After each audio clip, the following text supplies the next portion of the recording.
Hello friends, welcome to Usha's kitchen.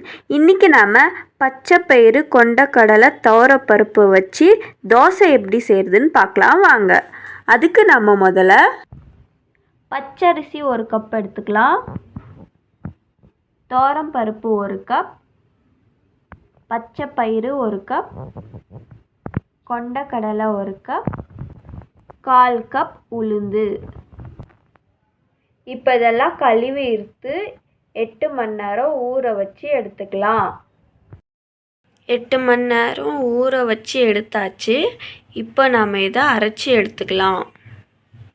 அரைச்சி எடுத்த மாவில் தேவையான அளவு உப்பு சேர்த்து கலக்கிக்கலாம்.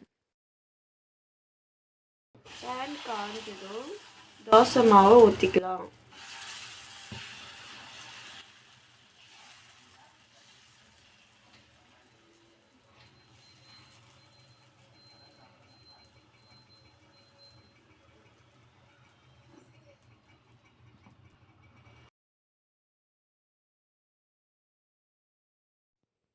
தேவையான அளவு எண்ணெயை சேர்த்துக்கலாம்.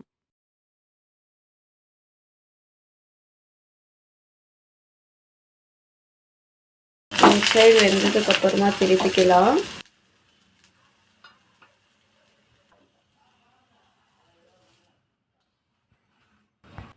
துவரம்பருப்பு, பச்சைப்பயிறு, கொண்டக்கடலை எல்லாம் சேர்த்து ஹெல்தியான தோசை ரெடி.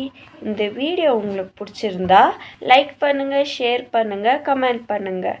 மறக்காமல் உஷாஸ் கிச்சன் சேனலை சப்ஸ்கிரைப் பண்ணிக்கோங்க. தேங்க்யூ ஃபார் வாட்சிங்.